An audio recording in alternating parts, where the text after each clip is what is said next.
Hello, I'm Melissa Deckman. I'm the CEO of Public Religion Research Institute, and I'm here today to talk about our brand new study, A Political and Cultural Glimpse into America's Future, Generation Z's Views on Generational Change and the Challenges and Opportunities Ahead. I'm also delighted to be joined by Della, who is the Director of Polling at Harvard Kennedy School's Institute of Politics and the author of Fight, How Gen Z is Channeling Their Fear and Passion to Save America. John is one of the leading analysts about the youth vote in American politics. So I'm really glad to have him here today to discuss our findings and to talk about the state of Gen Z as we head into the 2024 presidential elections. I'm also glad to see that John is using, I have this much dog-eared copy of his book, which is fantastic.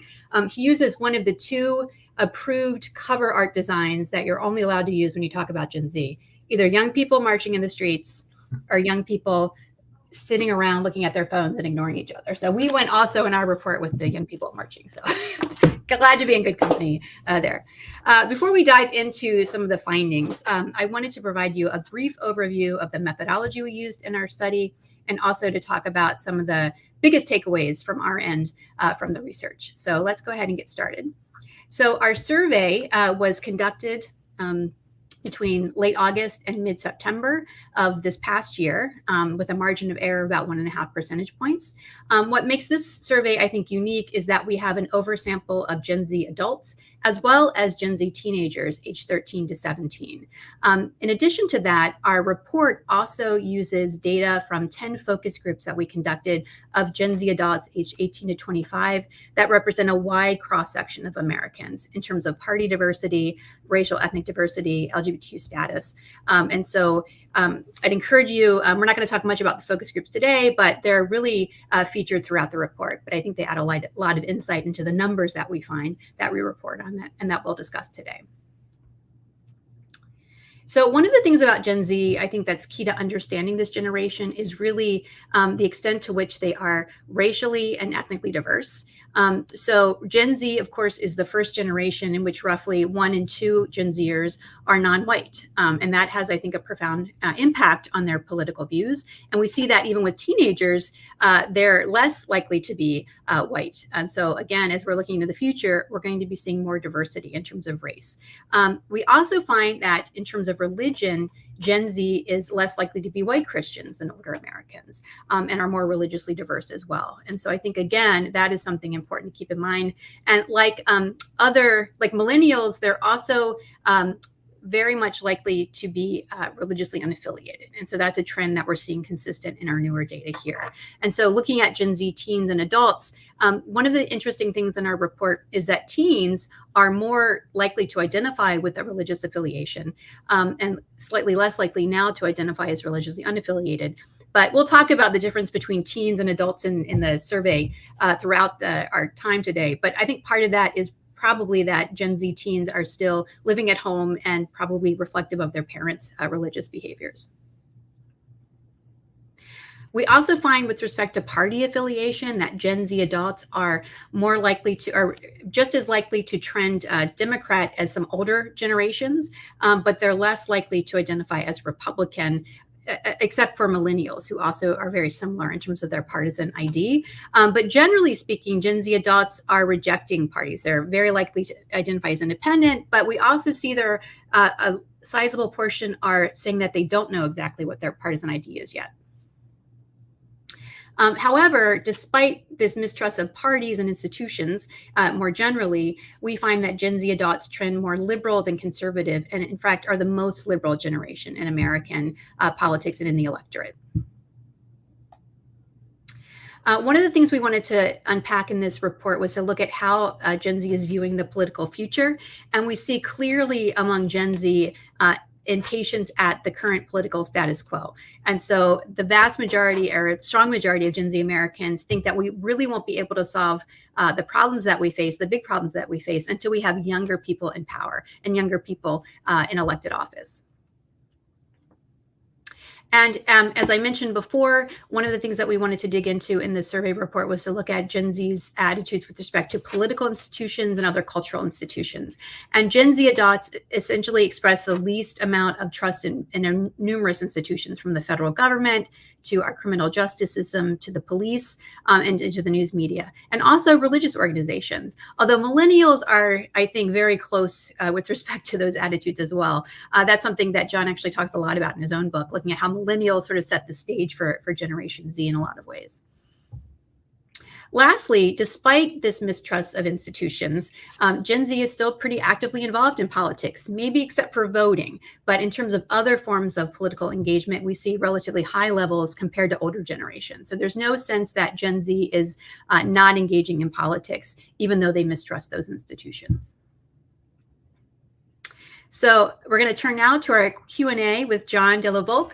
And I guess the first question really is simply, John, what in the survey stood out to you? What are some of the findings that you found to be important and maybe even surprising?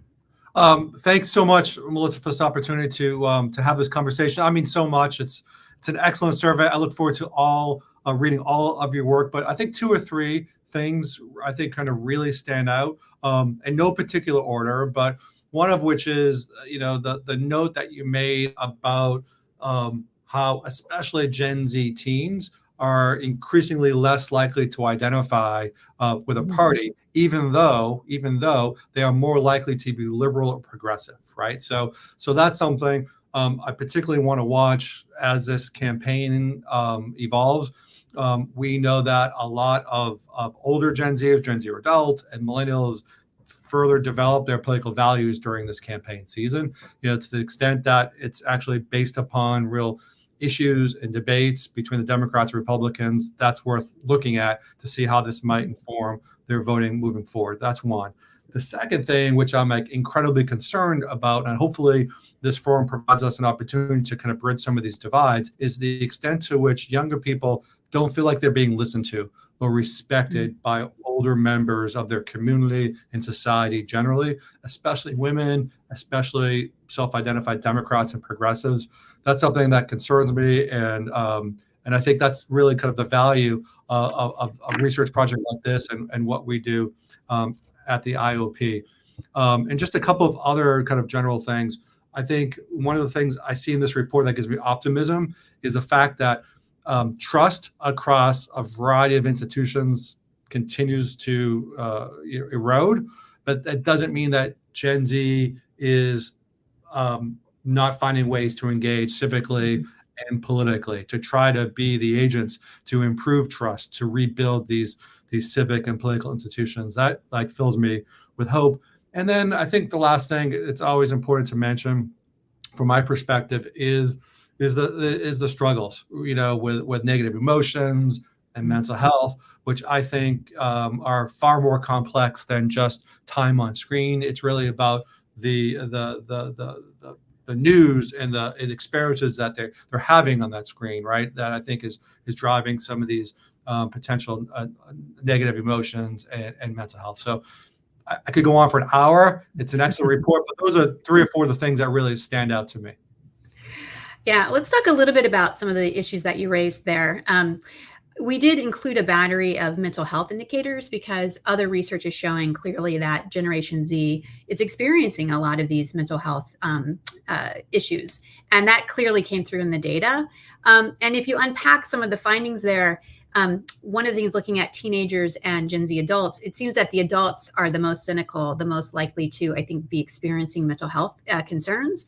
But I think you're right in that it's not necessarily that they're on their screens all day, but clearly we saw some really interesting divides between Gen Z Americans, teens and adults who are primarily getting meaning through being on social media, spending time online, and those who are actually engaged in their communities. Or for Republicans, for Gen Z Republicans, that they find lots of meaning in church and they have health indicators, that mental health indicators they're more positive. And so I think it again speaks to sort of a quest for meaning among all generations, but for young people in particular, we're trying to suss out how they're finding these meaning, how they relate to into the mental health, and there's clearly a connection, I think, between those kind of two divides of online and online face-to-face interactions.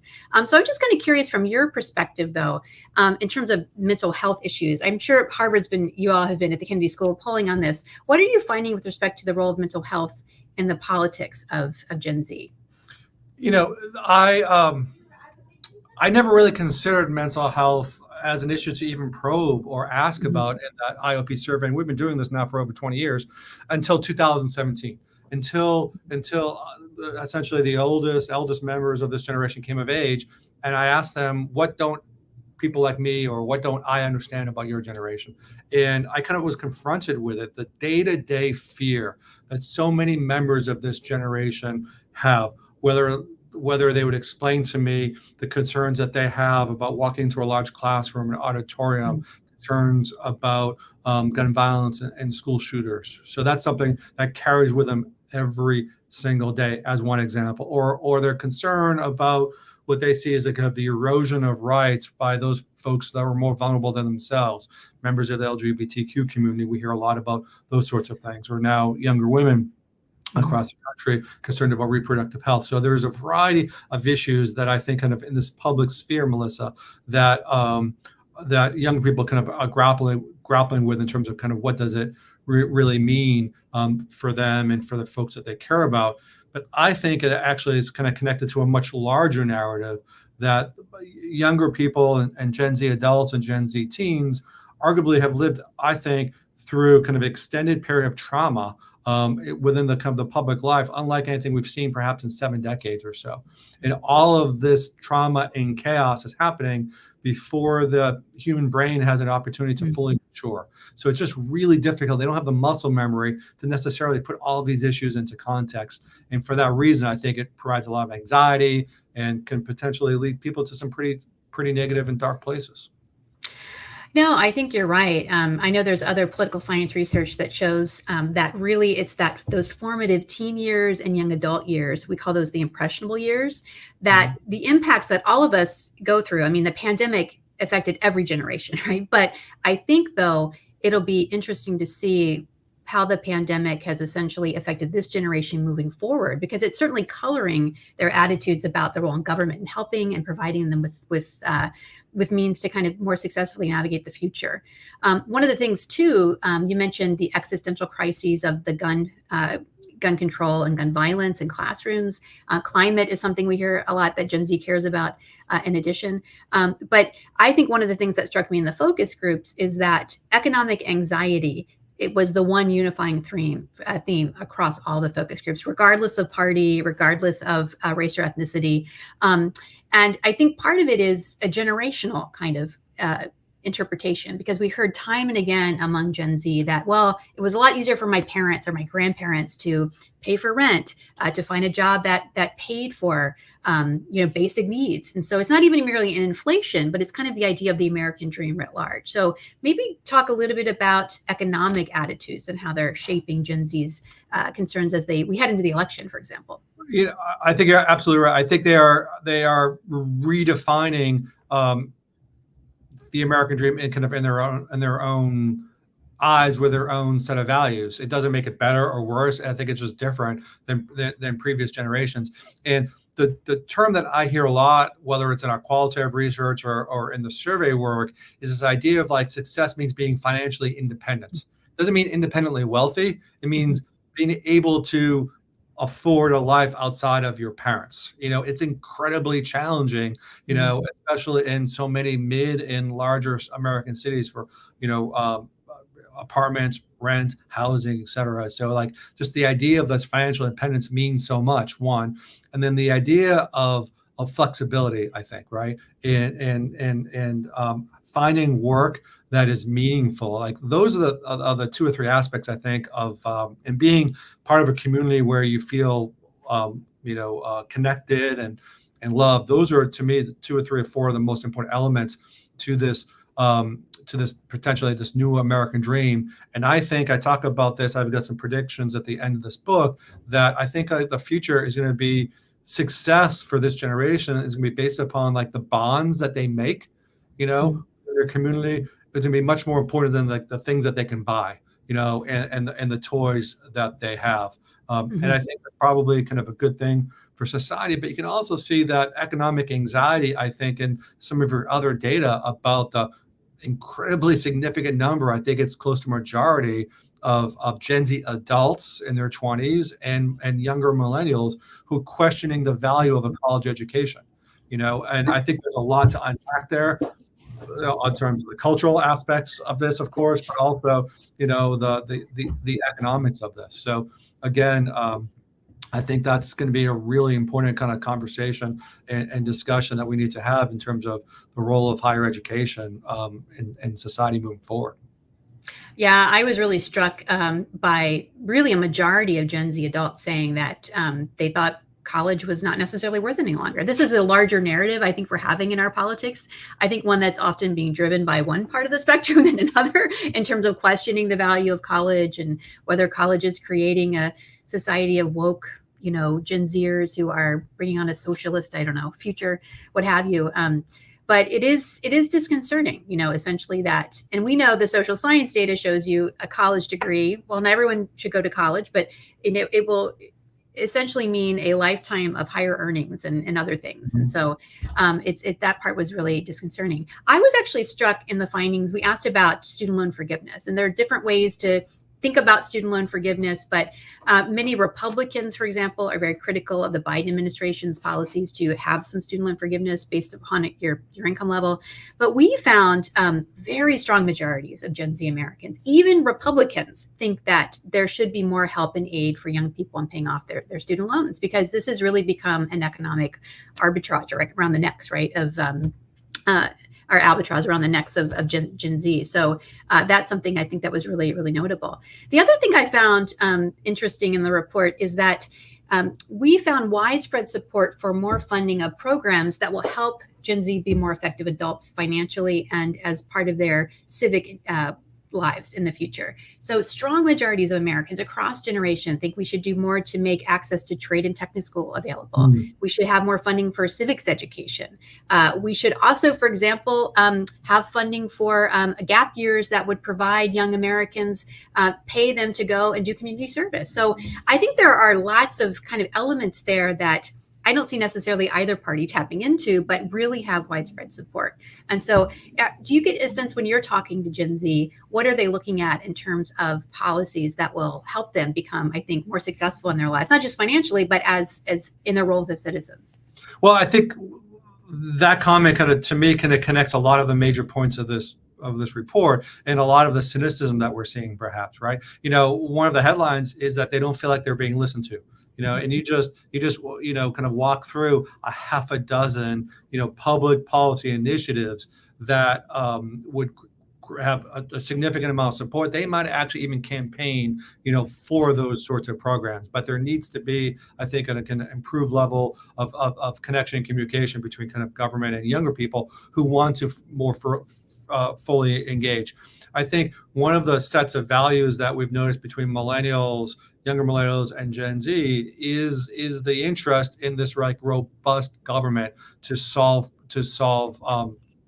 challenges, right? That's something that is unique, that don't necessarily associate with one party or the other party, but they are more forward-looking in terms of the role that government has to solve some of these challenges. I think that's important. They are much more likely than other even millennials, right, to believe that government ought to play a significant role to provide housing and other kinds of assistance to those people who need it, to kind of invest in climate, even at the expense of some business and those sorts of things. So I think, despite the fact that there's less trust in government generally, they do see this as a role to kind of improve not just their lives, but I always talk about the people who are more vulnerable than themselves.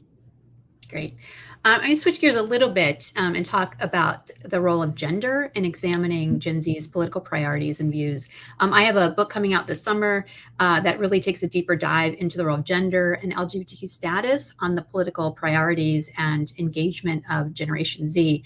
I find that during the Trump years, especially, Gen Z women actually were far more engaged than their male counterparts, which really was the first time we saw that in American history. Essentially, politics has always been the purview of men, while there's certainly certainly women who've participated. It never really kind of like, I think in the last couple of decades, women kind of participate at the same levels, but here with Gen Z, you see women actually more engaged. And I think that's a really interesting story to tell. But when I think about the role of gender and Gen Z in this election cycle, I'm hearing lots of stories and seeing some data, including some of your own writing, that looks at the role of Gen Z men. So what are we going to see coming into the election? Is the GOP going to be making inroads into to young men, young male voters? So I kind of wanted to get your thoughts on the role of gender as we head into November. It's something, Melissa, for a couple of decades, honestly, gender has not been one of the main drivers of values in politics until essentially kind of the mega era. And I think so much has changed, especially with this new group of 18, 19, 20-year-old men who don't have a lot of kind of experience. Yeah, I whether they are Trump voters, I think is to be determined, But what I think that I want to spend a lot of time looking at for the rest of this year is kind of where they are most comfortable. It could be some Trump. It could be Bobby Kennedy, who I think has been quite strategic in terms of how he spends his time online and others. I saw him recently on the Charlie Kirk show. So it's certainly kind of reaching out to those kind of independent mind, conspiracy theory laden, kind of elements of this electorate, and of course the kind of the disassociation with the traditional party could also have them kind of completely checked out. So I'm not seeing in my own research a significant movement in the pro-Trump category, but we are seeing a significant number of people relative to where we were 4 years ago kind of questioning the two parties and their roles within it. So, but I do think this independent-minded third-party independent candidate is a potential place to where some of these post-COVID younger white men may find it. Yeah, I mean, I think there's been a lot of attention on the manosphere, the idea of the Charlie Kirks and Andrew Tates, the influence they're having on young white men in particular. And you'll look in our data and you'll see that white Gen Z adult men are leaning more conservative than other elements of Gen Z adults. But they're still not an overwhelming number. I think that's the other thing, is that you have to kind of place it in the larger context. So while Gen Z women especially are the most liberal group, I think, and I think they're a notable departure. They're more liberal than other women in American society and in the electorate.